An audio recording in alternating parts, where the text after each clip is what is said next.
Hey, welcome everyone. We've got another great guest, Bennett Sung, who has been in HR tech. Bennett, why don't you give your background to the folks in LinkedIn and YouTube? Hello, LinkedIn and YouTube. Again, my name is Bennett Sung. I'm a fractional chief marketing officer. My career has always been passionate about understanding why people buy, how they buy, what motivates them to buy. And this has been the thread that's really led myself to really focusing on what it means to understand the voice of the customer and buyer.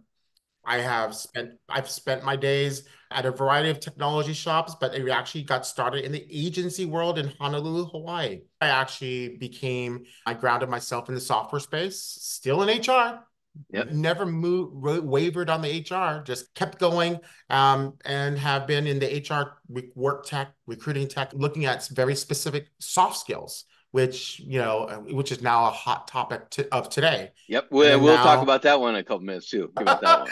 for sure, it's hyper important. So one, especially as the resume it doesn't really show off the signals of success. And then really, my last 7 years have been in the bot world, very much like you, Jonathan, and looking at working on a lot of frontline, high volume working situation scenarios and customers and use cases. And now, most recently, I'm at a employee experience AI platform called MeMeBot. It is there to really deliver the next generation of employee support, utilizing, virtual assistant and AI technology for really managing knowledge and communications and engagement. So that's All right. my 20-year career path in a very snapshot. I think that one of the first ones, although, so here's a couple of things that I want to go over. Conversational AI, of Sure. course, and your Yeah. perspective on ChatGPT, because everyone has a perspective on it, and everyone's perspective is very different. What was your definition of it? Retention support. Yeah. I mean, I'll probably come up like ChatGPT. I'll come up with a variation of that answer. Yeah. uh, because my memory slips and slides every so often. Retention, I think the retention support is mission critical in the context that it has people don't recognize its impact on recruiting and vice versa. So in that mid part of my early software career experience, is the reality was what are the signals of success for that is going to keep an employee here longer than the next person would. I think my days at Cora were fascinating because they had this concept of the Koru 7. It was, I can't name them all, but I know a couple of them were grit, curiosity, rigor. It's going to be these same skills are going to be so imperative of working side by side with. These are the it's interesting that back in the day before Koru got bought out by Capfinity, again, we were talking about a lot of those soft skills. And what they were trying to do in that day was predict success.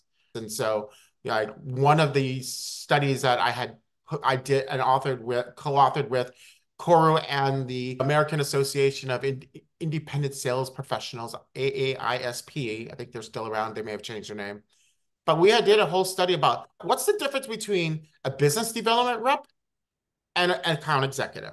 Both sales positions, both hold very different skill sets. So as I'm in my current role of kind of managing business development reps a bit, the things that I'm looking for is do they have that grit? Can they continue to withstand and still survive hearing a no on a continuous basis? You should pull from anybody who has a really strong project management skills to become a BDR, but more interestingly, pick somebody who's in a theater world, who had theater experience. That was fascinating, Wow. Yeah. because the theater people are storytellers, and they all about repetition, right? And that's Yeah. You said something else. So that was interesting about like understanding the soft skills. But like people would say, and this is going to be my default when you first ask the question, what's the difference between an SDR and an AE? Experience. That would be my answer. And I think that's what most people would think of, but it's very different. One is a yeah, tactical recruit, a sourcer is very different yeah, from a recruiter. Totally absolutely, different. Yeah, no yeah, sourcer is going to put that headset on for 8 hours a day. no, But no, and you can't hire a sourcer or think they're going to be a recruiter. And same. So when you're looking at retention, you have the same issues. So how do you find people who hit maybe the top end of their project management, or they're in project management, but they want to have a more of a personable, they want to be talking to people more. And maybe they're Mhm. not excelling in project management because that's another way to find people in the company. Exactly. And I think that kind of that and that's the kind of I think that's the big macro conversation happening today of this notion of skills-based everything. Everything is everybody's talking about we have to do skills-based hiring, skills-based everything, right? It's every and we had little talks a bit about internal mobility. You talk about somebody was in project management and didn't really feel their career was going to go anywhere. What other opportunities could they find that would utilize some of the skill sets that they still have, but also maybe tap into skills that they feel much stronger at, communication and such. And I think that is the interesting aspect of where I think organizations are going to need to go to in terms of really pulling out an internal mobility experience that really focuses on skills, but is more than just simply a job board, folks. Yeah, And I think that's the part that I wanted you to say, which was, the job uh, board. yeah, which is this is, and I want to be very clear about this because I find it's funny, but it's so true. And a lot of things we think are funny is because they're backwards, and Yeah. it's the back. I think that is absolutely true in terms of kind of the viewpoint of internal mobility, because internal mobility has always been positioned, at least from the app and it's been typically being sold through applicant tracking systems, and they just position it as just say an internal versus external job board, and it's much more than that. When you look at internal mobility, the experience has to be very different. Why do you put them through the same application complexity as you do, same as the external folks? It doesn't make a lot of sense. I mean, that you already know them. Like, you should be finding out like more about their passions and where they want to go, and collecting on validating some of their skills that then they can then begin to look at what's transferable, what's not transferable, and then being able to map out opportunities that they could then pursue, whether it's today or tomorrow. But still, again, it's much more than a job board, folks. That is the reactive, not that's a reactive tactical way of thinking about internal mobility. That has to change. The horror stories that we're hearing around ghosting, layoffs. We won't talk Yeah. about so much that one, Oh, that TikTok infamous layoffs. Yeah. story. Oh, yeah. But people's legacy behaviors have to change. We can't be treating people like they have no feelings, that they're inanimate objects. It really can't work that way anymore. So, But it so what are does. We some of hear the all tools about that it. you, yeah, so what are some of the tools out there? Because I'm not close enough on this space because my head's down and doing what I'm doing. Their tools are going to be different, and the strategy certainly out there. I think interesting enough, we have seen at least last year the acquisition of a lot of skills taxonomy technologies by by HCM providers. Everybody from Cornerstone to Workday and Success and SAP have all bought these to kind of reframe their. So I think that's fascinating. They did it organically. I think there was something. I think there's a couple. So there's a Koru was one that was looking at soft skills. It was a very subset of skill sets. I think those are certainly ones, certainly that are continuing. As far as internal mobility tools, I know there's a number of them that are part of a broader platform of talent, but I would say talent marketplaces that are Hmm. typically are ones that have been embracing this notion of internal mobility as part of that. I will say the one standalone product is certainly one, a company called Work Drive with a Q, so WORQ Drive. Yep. Um, Are they is the a ones out of New standalone. York? No, they're actually so that is another product from Tracy Parsons out of Columbus, Ohio. Okay. So she had this really strong vision of validating your skills. It was all built around skills. But one of the things that people didn't really, the reason why skills didn't really take off is that nobody believed that they had those skills. They didn't feel like there was any validation. It's like what LinkedIn asked, why LinkedIn keeps on asking friends to endorse your skills. One is skills-based hiring. So you have a lot of folks that obviously are like Plum. They're looking at they're taking an inventory of soft skills as a candidate, and then matching them with existing or opportunities to help better match obviously create a better match than all the technical skills on top of the technical skills you already have. So you have all the skills-based hiring tools. Then you're starting to see an emergence of skills development tools. So there's a company out in the Midwest called Billion Minds. They're really specialized in the context that they're doing soft skills. Their origin story really is focused on soft skills to drive remote and hybrid efficiency, work Hmm. efficiency, because they realized that those skills were not being prioritized. And it really takes a different type of individual to succeed in a hybrid remote work world. So, but they're not focused on actually assessing your skill. They're helping you develop your skills. Ah, I So they have a see. whole Yeah. platform, Yeah. right? So it's a little different. Those are that's the current state of that type of world. Yeah. All right. So now let's move on to the famous two letters of the decade, AI. That's not ChatGPT. But so you came from, was it Maya first? No, I came from Alio. Close Oh, enough, same Alia. All decade. right. Yeah. I know, same. Yeah. And then moved on to Humanly and Humanly. now doing Yeah. some work with MeMeBot. And I also wanted to go back to that while you're working with them, you are a fractional CMO in this space too, Absolutely. which I'll talk to you now because I think it's phenomenal ability for CEOs to be able to get experts like which been your experience on the whole um the rise, and I would say it almost ebbed when people were starting to talk about chatbots. They say it's a bad thing, and that happened 2 years, and then someone Uh, learned how to spell totally. AI again, and it wasn't Yeah. greenwashing the AI, and now we actually do have AI in a lot of ways. So tell me Yeah. about the last 7 years in your path and what you've seen and where you think it's going from an HR tech perspective. Yeah, totally. So certainly in alignment with, I think, the forward thinkingness of talent acquisition and hiring, because they have to get super creative, was where I felt like the evolution and the emergence of chatbots. You could call them a chatbot, you can call them conversational AI, you could call them an intelligent virtual assistant, etc. There's so many different names for them. But Yep. nonetheless, they really came in with gangbusters to the market space and really showed some promise into context of being able to speed up and take those 500 applications and weed them down to your top five for an interview.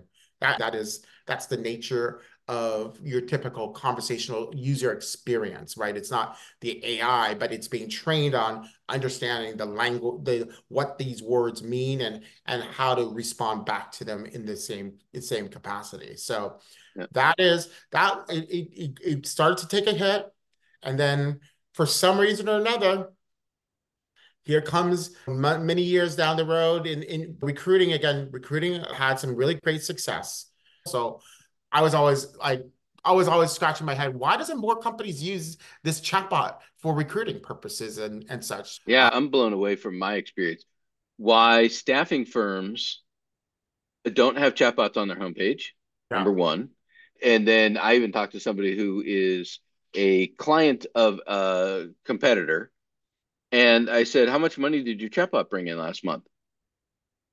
And they're like, well, we don't use it for sales. And I'm like, who do you think shows up to your homepage?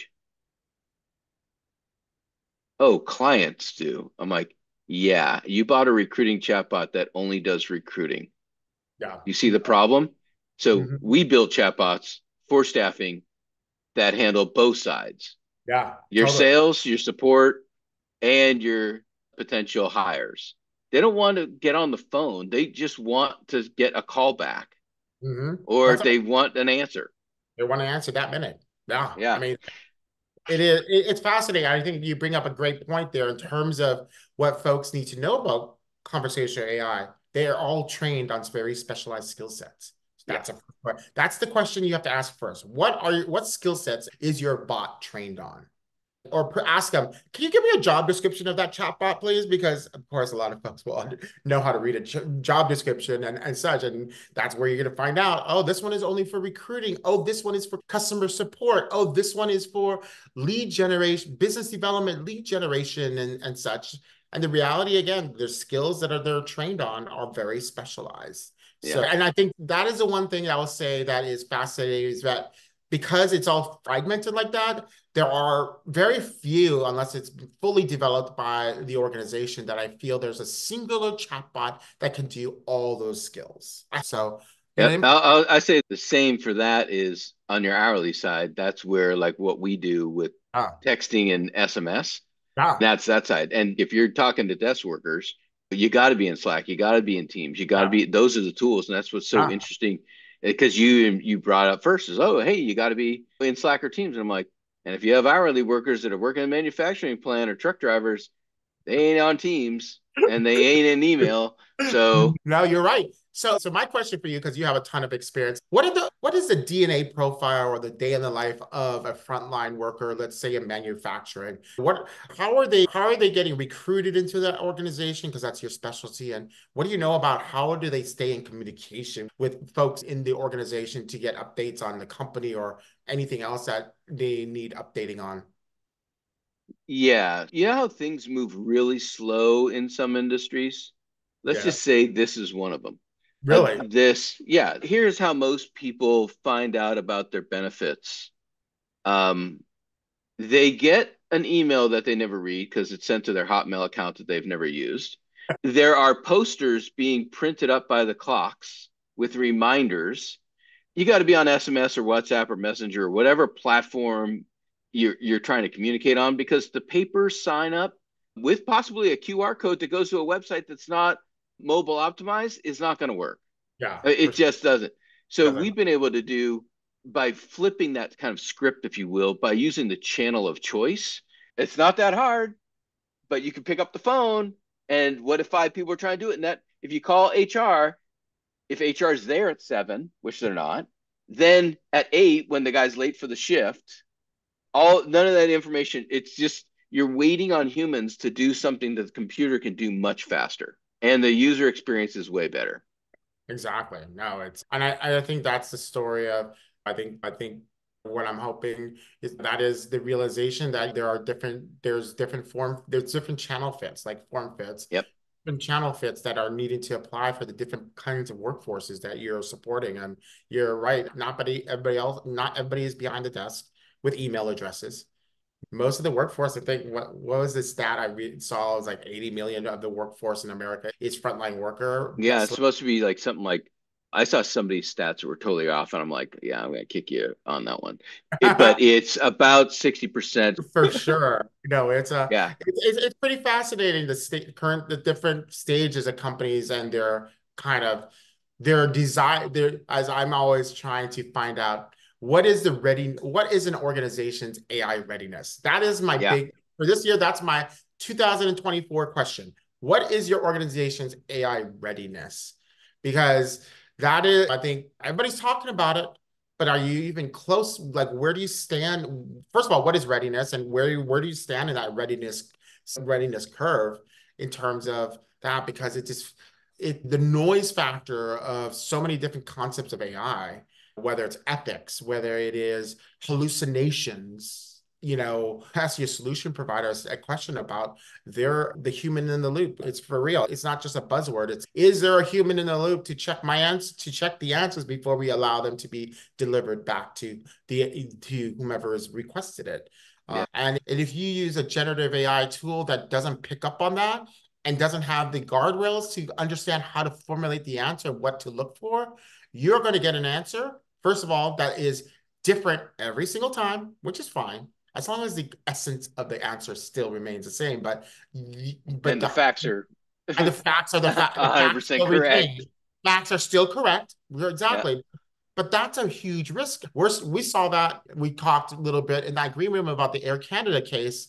That was exactly what happened. The Air Canada chatbot for the consumer side ended up was hallucinating because it wasn't pointing to the right types of answers or sources of information to answer the question about bereavement travel policy refunds. It's like that is when you're dealing in the HR world, you have a whole different layer of requirement, and you just have to make sure that any solution that's out there has this notion of an approval process.